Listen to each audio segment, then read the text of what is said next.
sobre o estranho caso do filósofo Rubens Enderle. Então, boa tarde, amigos, boa tarde, alunos.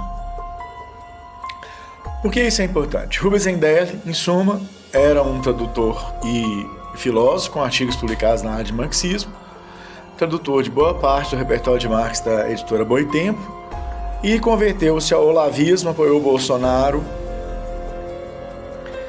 e isso tornou-se uma explosão, causou comoção na internet por volta de 2020, e a própria Ivana Jenkins, que é editora da Boitempo, chegou a dizer que ele já estava afastado, que no meio da tradução do Capital, do volume 2 do Capital, ele já teria sido afastado por contrariar a linha da editora.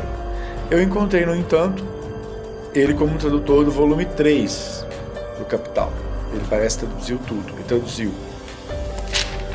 Para Boitempo ele traduziu sobre o suicídio, ele traduziu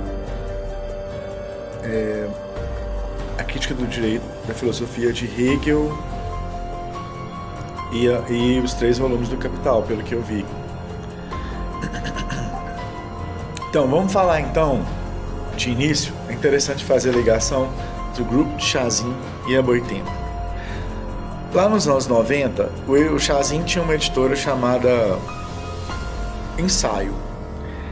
Quando você ia fazer uma disciplina, você era assim, sugerido por Ster e Chazin, eles sugeriam, né, faziam a sugestão que você comprasse os livros da editora para fazer melhor a disciplina. Não é? Então, me parece-me que a Boitempo também segue com muitos professores universitários, tem muitos professores universitários lá, e segue essa linha de você comprar uma bibliografia para fazer aquela disciplina. Então, assim, uma simbiose da editora universitária com os cursos universitários. Então, por exemplo, parece-me que isso existe, por exemplo, essa relação Boitempo-Ensaio, né? A Ensaio faliu há uns anos, a Boitempo reeditou algo do seu catálogo. Um exemplo é o Sartre do Mesários. Um livro do filósofo Istvan Mesários, filósofo marxiano húngaro, marxólogo. Eu não diria marxista, eu diria marxólogo húngaro. Ele foi introduzido no Brasil pelo Chazin, no Mesários, né? E editado pela Boitempo. Ele faz muito mais sucesso que o Chazin, curiosamente. Então, prosseguindo aqui. O que a gente pode verificar analisando a produção do Rubens Enderle, que seria a ponte para a sua transição para o olavismo. Se a gente pesquisando, a gente acha a tese dele de mestrado, que ele falou sobre Hannah Arendt, Michel Abençour e Claude Lefort. Então, o que eu creio que ajuda, Lefort é um ex-trotskista que passou a ser um pensador liberal, crítico, né? Mas não chegou a ser extrema-direita.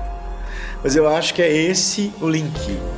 A partir do trotskismo, de um anticomunismo, de um revisionismo, quer dizer, o cara tira o que tem de revolucionário no Marx, ele vai caminhando para posições mais abertamente liberais e burguesas.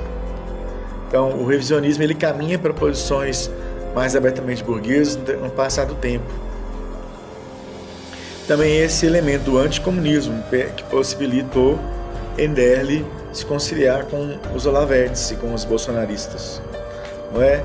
É um traço do grupo do Chazin, porque Chazin rompeu com o PCB lá nos anos 60. Então tem um certo ranço anticomunista. Não é? E criou seu próprio revisionismo. Né? Ele rompeu já com o PCB revisionista nos anos 60. Então, a Ensaio tinha livros como Trotsky Hoje.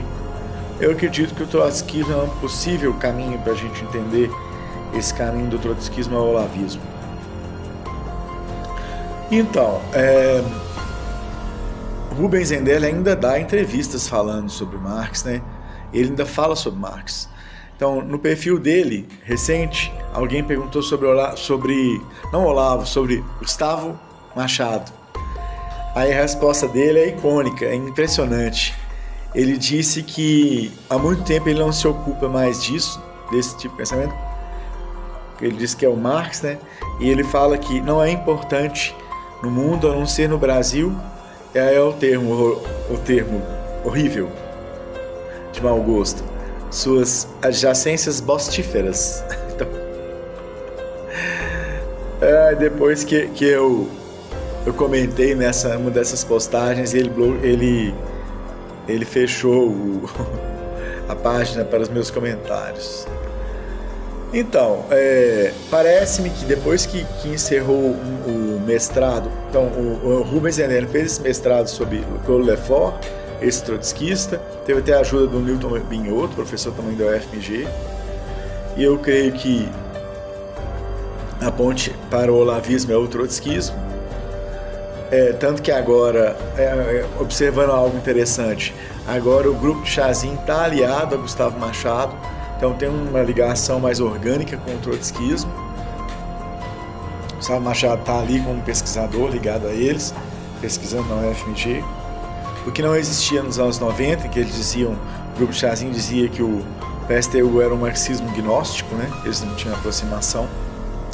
Então, a partir do doutorado,